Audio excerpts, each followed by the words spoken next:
thinking maybe it's better to have 5,000 or whatever the sum is less than salary, but to have a good development, because that's an investment in the mid and the long term. So money is a crucial factor. Hello and welcome to the podcast From Noise to Sound. I'm Dimitrios Marinos, and this podcast is presented from Zinser. If you liked the previous episodes, I hope you have subscribed and motivated us to keep going. It's also for me very important, but also for the people at Zinser. Today I have a very special guest also from my side, a person that I know also from the past. He's currently in the midst, let's say, of what is very important also in the job market. Also a very interesting career change as well. He will explain to us also later on. So I'm very excited that he is today with us.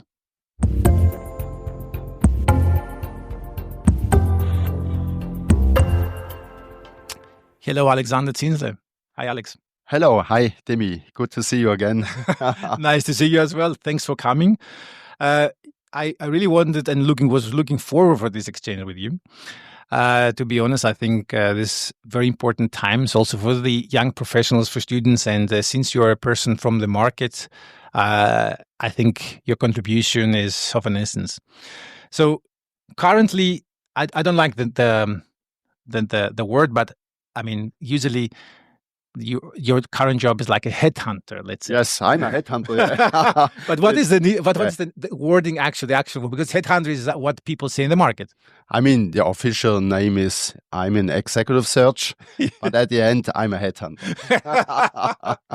I always find it very interesting, and sometimes, I didn't know from my own experience. Should I say headhunter, executive search? It's both the same, but the people understand. So it's both to have. It's nice to have both.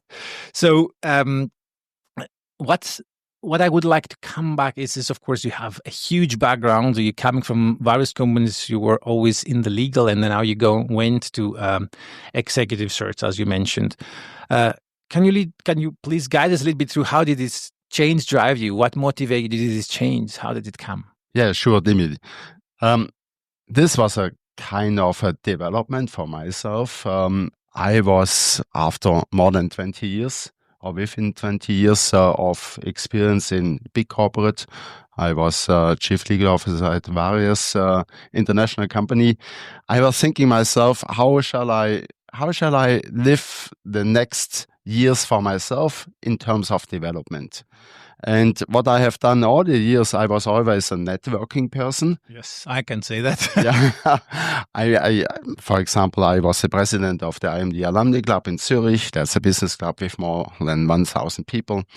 Then I founded a General Counsel Forum already 15 years ago with General Counsel from Switzerland. So I was always interested in talking to people. Now, if you think about that in executive search, you have that kind of combination. You have the combination that you meet a lot of interesting people. However, at the very end, you also assess the people. Yes, true. And I think that's the interesting part, going through the corporate life and also then knowing the legal profession, sure. And then to transform that in a different profession in executive search. And my focus are legal and compliance positions based on my corporate experience. So it's that's actually amazing, because exactly that's usually what we're trying to promote from this podcast. Let's say that's at least my wish, to show exactly that you don't have to marry a position forever. It comes this point, as it came to you, for example, that you were always in this legal part in big corporates, and you say, what I'm going to do next? I want to change, for example. It must be something. And then you really search inside you, what's my strong points? I'm a networker, and why not? And then it makes sense. And I assume it makes fun. It is a lot of fun for you. It is fun. I don't regret any day in doing so. However, I also want to mention this was not a decision I took just overnight. It took me more or less 2 years altogether, from the thinking about and being more concrete, then getting into discussions with people from the industry until I really resigned from my position and went into executive search. It was a process of around 2 years. Yeah, I mean, that's what I usually know, I mean, from other people, but also to this podcast. I mean, the people who have done this change, they say also it take me about 2 to 3 years usually to make the change, whatever they did. But I want to go back to this point where you were in the corporate world, and we have young professionals hearing, but also young people starting their career. So if the younger Alex was starting, right, what would you propose him, for example? I mean, in terms of, we are a different generation, and we're not 20 years old anymore, unfortunately. Unfortunately. And when we were younger, we thought that's the career path that we have to go. You start somewhere and more or less you end more or less in the same profession. Yeah. So what you would propose to younger Alex or to younger people starting a career? Yeah, I mean, there's not, what shall I propose there? That's a good question. Every person is different. Yeah. And every person needs to decide him or herself, well, that's what's right for her or for him. Mm-hmm. Just a few general remarks. When I started my career, I was working at an international law firm, and then I went in-house working for big corporate. Looking back, working at a law firm, and then in multinational companies, that was a good education. Mm-hmm. And that has guided me throughout my whole career, and that's also now guiding myself now in my new old role in executive search. It's the education which I gained through the early stage in my career already. So I would say most important is, regardless whether you start you begin your career in a startup or in a big corporate, the big question for yourself is, do I get in that position a good development or not? And then for me, it's less startup or mid-sized company or large multinational. I think the key question is, what is for you in terms of development? I think for me, that's the most crucial and important factor. That's amazing that you say that. I mean, I find it quite astonishing because, of course, I mean, we all know or hear a big company can give you possibilities, or a small company also. I think I couldn't agree more with you. That is actually the central factor in my perspective, that you should invest when you go in a company. I mean, that's what you should look for, because the paycheck, it's something that varies always. It can always be better, can always be different, whatever. But if you don't have possibility to grow, then you lose, let's say, automatically in quotes, money for yourself. Yeah. And I think it goes along, Demi, it goes along with fulfillment. Yeah. I mean, money is one part, money is also an important part, but maybe just thought out of, not out of the sky, but just one thought. Sometimes I'm thinking maybe it's better to have 5,000 or whatever the sum is less than salary, but to have a good development, because that's an investment in the mid and the long term. Yeah. So money is a crucial factor, but I would say also very important is whether you have a growth factor in a company or not. But do you have a feeling now, if we just look on the market, do you have a feeling that the companies take it that point seriously right now? I think yes. I think yes. I mean, we are living now in a world where employers are looking for candidates. I mean, there's a market for talents. It's a war for talents, not only now, but it was also now since years. And how do you attract talents? I mean, you can have a good coffee, you can have some fruit and vegetable in a canteen and all these kind of things. This is not important. I mean, this is nice to have, but I think the most important thing is again, what do you offer in terms of development for people? Apart from the purpose. If there's a purpose in the company, a purpose where you can identify yourself, at the same time you see growth development opportunity, you may attract talents. If not, you may have more or less an issue. Either to attract or to retain, right? So it's both cases. Maybe you can find a person which is hard nowadays. On the right person to find is very hard nowadays, as I hear from the market. But the second hardest thing is to retain this person. I mean, there are both sides. Sometimes, yes. Sometimes it's hard to retain people. At the same time, I'm always sometimes kind of astonished that people stay so long at the same company. And there could be good reasons, but maybe I'm just thinking maybe also a change for the person would also be good. So I don't would limit it to the factor that companies is an issue to retain people. At the same time, it's also for people that they stay for many years in the same position and they are kind of stuck. Yeah. It's an interesting perspective because, you hear also from candidates, from young professionals, for the market also, hey, if I see a CV with a lot of positions there, I don't think this is a loyal employee, but I also don't see it like that always. I mean, this person wanted to change, wanted to develop, and in development, sometimes you break glasses. And it means like you have to change. Yeah, I mean there are some general rules. Just to give you an example, if you change 5 jobs within 5 years and you stay for 1 year, you have some reasons to explain that. But I would say if you stay a decent time at the position, and then you move on either within the company or outside the company, that would be a perfect career. Also, I guess for yourself, However, I would just say if you stay too long with a company, there could also be good reasons. And maybe within the company, you have also interesting projects all the time. Yeah. However, at a certain stage, and I'm just now throwing out a number of years, if you stay 15 or 20 years within a company, you have more reasons to explain it to a future employer. Why did you stay than if you would have changed before? But it's not only about the explanation, it's also about that you ask yourself on a regular basis, is this the right spot I am or not? Yeah, that's absolutely valid. And now we hear it very often, of course.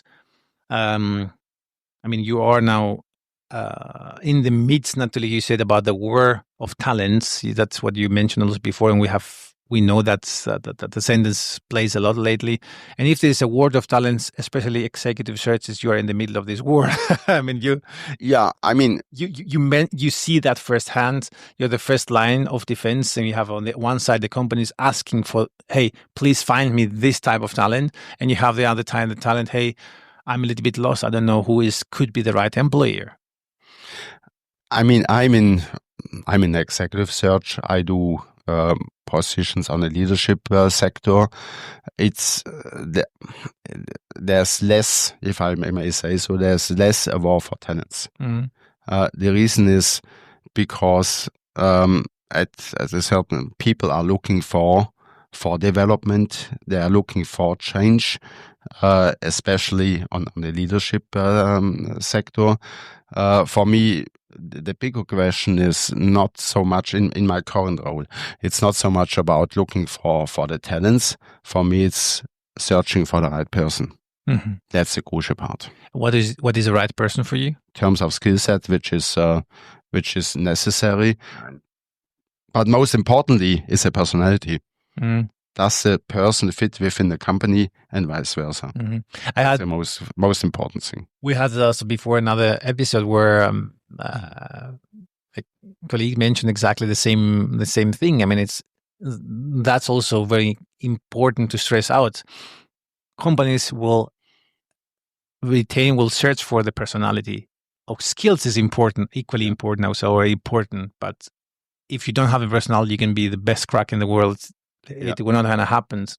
And vice versa. If you have the personality and the attitude sometimes, and you lack somehow in some type of skill which you can learn, companies might do the extra mile for you. Yes, that's correct. I mean, if you see a potential in a person, then you may hire him or her. I also came across.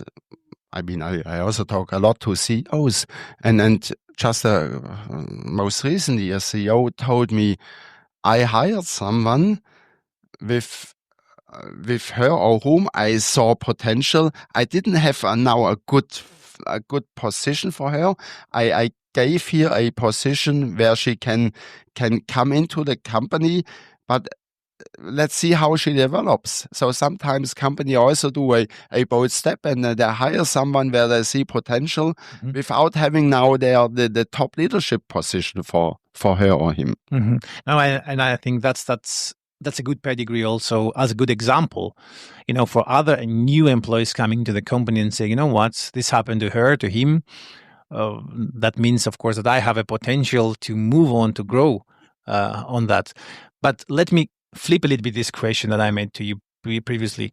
I mean, of course, personality is very important. Where would you say, in a candidate, or what do you see more often, which is not a make thing, but a break thing? Obviously, in a CV or in an attitude, something you say, if I see that, it's not moving on. It's the interpersonal skills. If you come into a room like an elephant, you might be the right person for a certain project. Yeah. But at the very end, if you come within as an elephant into the room, that might be an issue. I'll just give you an example. But what I also see quite often is the communication, and I put it a little bit differently. I'm also doing also secret searches. It means I'm filling positions where a person does not know that he will be asked at a certain stage to leave the company. Yeah. In parallel, I'm looking for someone who will fill this position. And when I ask why will this position needs to be filled, in most of the cases it is said the communication is missing. And communication, depending on where the position is within the organization, it's both. It is the communication with the stakeholders, but also with the team, but also with subordinates. Okay, yeah. So that's a kind of a pattern. However, at the same time, if a person does not feel comfortable within the company or within the position, he may also be reluctant to communicate. Yeah. So it's a little bit. I'm not always like two things. Yeah. Hamsterrad. I understand what you mean. Communication. It's a crucial thing. This is what I also experience in the market very often, and I've been also a victim of that as well. In some cases, in other, I communicate very well, and I think, and I fully agree with you here. It's very situationship-wise the point. It can be that you have a nice project with a nice team, and you flourish communicative-wise, and it can be that something goes wrong, or politics pop up, or toxicity pops in. It happens in bigger companies or large projects sometimes, right? And then as a person, you struggle with communication, right? Yes. And these things can happen. Now, one of the things that comes very prominent in the market is, I at least receive this question very often being in the IT. Right now we have a trend. AI is of an essence and is very central. And a lot of people think, I've studied a lot, or I've been in this job a lot. Will I be replaced with AI, or I will lose salary-wise, or will be not important because AI will be my right hand? Do you have such a feeling? We don't feel it right now, but I would like to pick a little bit on your experience. Yeah. What do you see coming in this sector? Yeah, Dimi, that's a good question. I have a focus on legal positions. Yeah. So I answer this from a lawyer perspective. If I think about legal departments, there are legal tech tools, there are amazing legal tech tools, which helps you to review contract, to analyze contracts, come up with new clauses, all these kind of things. It has already a stage which is quite in a situation where you really can rely, not totally rely, but you have a good understanding of a first draft within legal tech. This will shape in the legal sector fundamentally. Yeah, I would say that the legal department will be completely different in 1 year, in 2 years, in 5 years, depending on the company. But do you think we will need less people in these terms, or we need different skills? What I see right now is, for now, Mm-hmm. This may change. Legal departments, they do the same work, and the work is increasingly tremendously through all the regulations which are coming now back. ESG is one example. Oh yeah. And legal departments tend to do more work with the same number of people. Yeah. Now with the assistance of legal tech. And that helps also to concentrate on different tasks, Mm-hmm. like strategic tasks and all these kind of things. However, this is for the time being. I would say moving forward, the skill set will change. Mm-hmm. The skill set in legal department will change. AI is changing, will change the legal department sector. The legal departments will also need different positions, different capabilities. For example, more and more IT people will have a place within the legal department. We also need to have people who know how to prompt the tools and all these kind of things. But this for legal departments. Now for the law firms, I see even a more dramatic change. I mean, if legal departments can do a first shot on a legal question by legal tech, the need to go for outside counsel to consult law firms may be less than previously. Yeah, we had this discussion before in a previous podcast with a consultant, and exactly that was mentioned. Consulting will also extremely change. I mean, all these consulting tasks that all companies, let's say, outsourced, it will, I mean, the first line of defense, let's say, will be so minimum. In the future will be something else, but not what we have been used until now. So I want to come a little bit and pick your mind in another direction in terms of, I'm a young, ambitious person. I'm 25 years, not me, but I'm considering that I'm 20 years old, ambitious. Finalizing my bachelor's, and I want to be a top shot CEO or whatever. And I mean, previously we would know, let's say in our times, you have to come to the company, stay along, be loyal, try to do the job, and sometimes try to position yourself accordingly.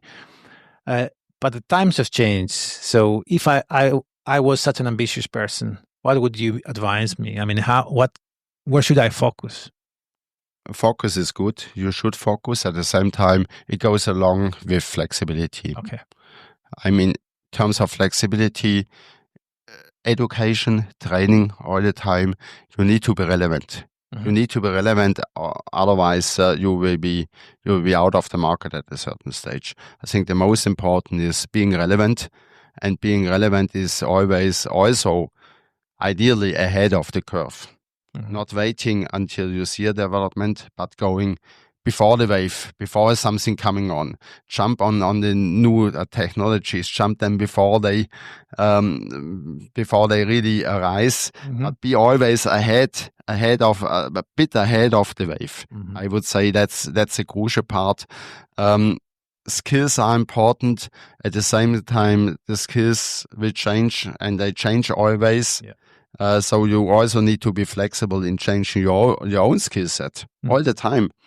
Well, I think you mentioned a very very interesting point. I mean, we get to know each other from studies from one side, and of course nowadays universities, but also the market offer so much education options, right? So to update your skills to be relevant, as you mentioned, and there's just a lot of noise about it. I mean. And I want to go back to something which was relevant in our generation, let's say a little bit before. Brands, let's say, of universities, the branding is one topic, or the knowledge, because knowledge is very accessible nowadays. But this is a topic that we are very often discussed. Is it always or still relevant, your pedigree in studies? I mean, where have you studied? I mean, there was this discussion always before some years. You remember that? Yeah. Is it relevant anymore? I think it's for me, and that's my personal opinion. You need to have a certain expertise. Yeah. Otherwise, I'm questioning how can you fulfill your duties without having an expertise. It might be less relevant what you study. It might be more relevant that you have decent problem solving skills. Whatever you can, there are different methods how you solve the problems. But I would say problem solving skills is one of the most important, independently of what you study, because I mean we are living in a world which is more complex. And this goes along, going back to what I'm doing in executive search. I come across positions where the companies tell me we need someone who knows crisis. Yeah. Who knows how to deal with a crisis, how to manage a crisis, how to solve a crisis.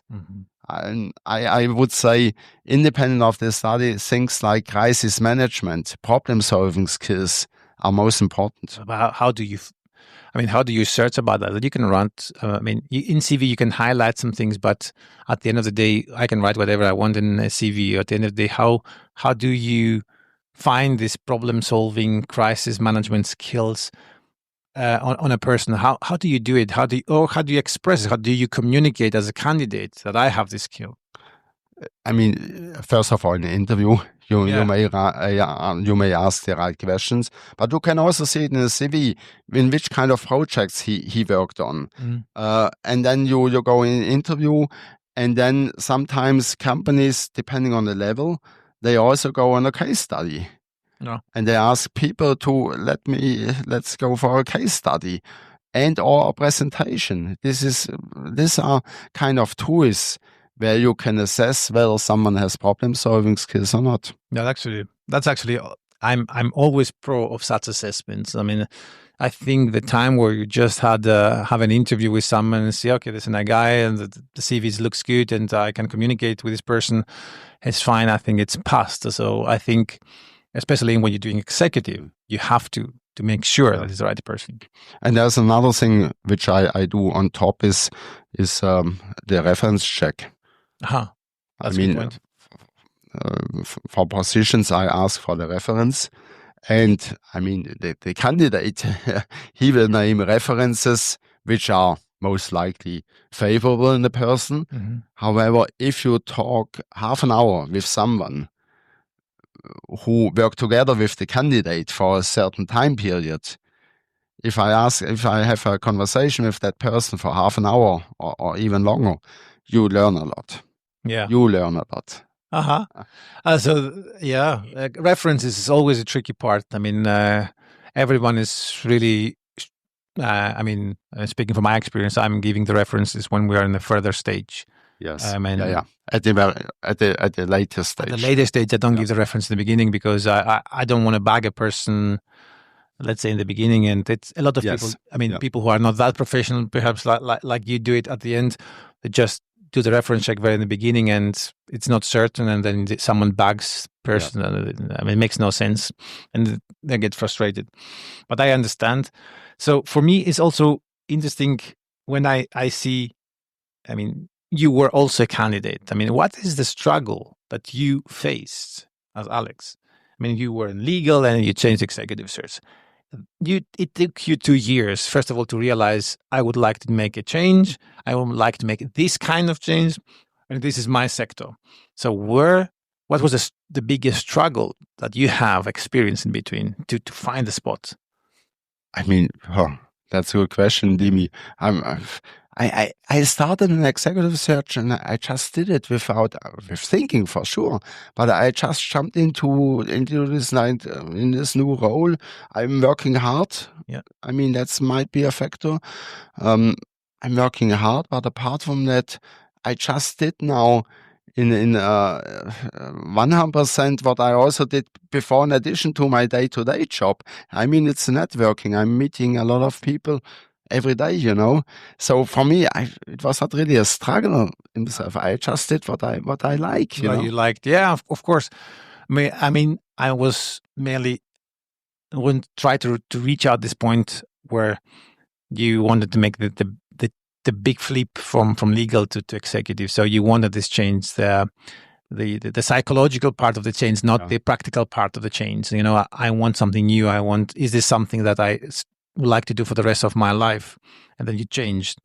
So how in this journey, how do you kickstart such a journey? Let's say, how do you really process it? I mean, when I started it, for sure, I was thinking, is that the right thing or not? So I just started it. And then there was for me at a certain stage no point of return because I'm just liked what I'm doing. Mm-hmm. I think that might be now an easy answer, but that was for me more the case. I'm doing what I like. Mm-hmm. At the same time, just to make it a little bit clear, for sure I worked out of the legal profession in terms I'm not reviewing contracts anymore and this kind of things. However, I'm on a daily basis. I'm in contact with general counsel, with senior legal counsel, and that's important that I understand what's going on there. So I'm still linked to the legal profession. The only thing is I'm not actually working as a lawyer anymore. Yeah. That's I find fascinating. Also, the change that you keep the underline, but you change your role. Let's say, yes, which is great actually. Also, as a message for me, you can always keep your core skill, and you can change the way you act in these terms. So. You are operating in Switzerland mainly? Not only. I operate in the DACH region, but also beyond. I have also assignments. I'm just doing that without going details. I'm doing now some assignment in the United States. Mm-hmm. I'm also doing one now in Asia. So I started in Switzerland for sure, in Switzerland and Germany, and now I'm expanding what I'm doing. You reach out. That's great. But what I would like to understand a little bit from your expertise is you started in Switzerland. How do you see this job market here in Switzerland? I mean, we are all experiencing a little bit of a boiling, let's say, change is happening, and the people are missing somehow. The new technologies coming in, companies they try to find themselves. What is your feeling about the Swiss job market? I mean, I also come around a bit. So I see also countries other than Switzerland. I mean, for sure, a lot of changes are coming. But if I think about the job market in Switzerland, I mean, there are still a lot of good opportunities around. Mm-hmm. And if you look at the unemployment rate, that's considerably low. So I would say in Switzerland is still and a good place to work and also a good place to land a job. Mm-hmm. If you compare that with other countries, we should not forget that in Switzerland you really have a lot of multinational companies. You have also good startups. You have a good scene, which is really somehow not unique, but which could be really attractive for candidates. But I would say, as a general rule, again, you stay flexible, stay open, stay curious, and most importantly, stay hungry. Mm-hmm. Stay hungry. I mean, that's a nice point. Let's more or less wrap the discussion up in terms of if you're a young professional, it is very important. I would say, yes, Switzerland is still a very good place to find and land a job for sure. And we should not forget that the size of the country allows a lot of flexibility. I mean, if you live in Zurich, it doesn't stop you to work in Lucerne, on Bern. It's not that difficult. So your reach out is a lot broader. So from these terms, I think also it is a very valid point. Yeah. What I also mean with flexibility is in terms of being flexible geographically. I mean, as you mentioned, the distance between Winterthur and Zurich and Zug and Basel and Bern, I mean, it's 1 hour by train wherever you live. I just also hear about cases where people decline a good opportunity in terms of development just because of the logistics. And since COVID, I mean, you may also stay 1 or 2 days working from home, which before was less the case. Mm-hmm. So I would also say being flexible in terms of your place of work can also help.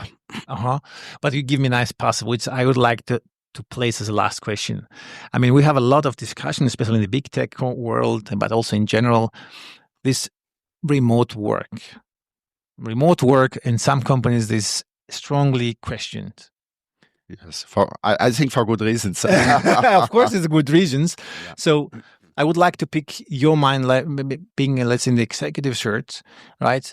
How do you see this remote work culture that has been set through Corona, and it was somehow here to stay for a lot of people, let's say, but also in their mindset. So what's your pick there? I mean, for executives, for leadership positions, this is not an issue.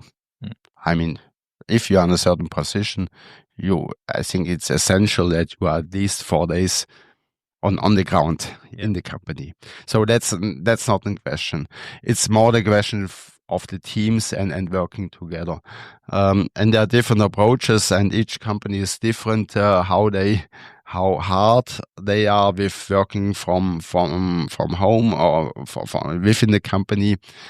However, what I hear from executives is basically, if the regulation is too loose, I mean, you are 1 day in the office or 2 days, a lot of things we miss. Yeah, that's what I. And also for the person, because the person will not be connected. Yeah, you know? Yeah. I think both parties losing. Yes. Both parties losing it. I think, yes, the flexibility is good, so that you can say, you know what, I have back-to-back meetings, I'll stay at home. Makes no sense to be at the office. On the other hand, if you are at the office, you connect with people, you also feel more fulfilled having talked to people, which is actually also good, and we're forgetting that as well. So it's a win-win. So the question, for me personally, the fact that this questioned, I find it actually, it's a good discussion at this point. We're not in Corona anymore. Yes. Luckily. Yes. Yeah. Alex, thank you very, very much for being here today. I really enjoyed our discussions, and I hope you guys also enjoyed it as well. Thank you, Timmy. Thank you for being here. So from my side, I hope you also enjoyed the episodes, this one, but also the previous one. Stay tuned with us also in LinkedIn, and allow me to share with you some my thoughts, but also articles that I find relevant. And I hope to see you in the next episode from Noise to Sound. Until then, stay healthy, and hear to you soon. Goodbye to everyone.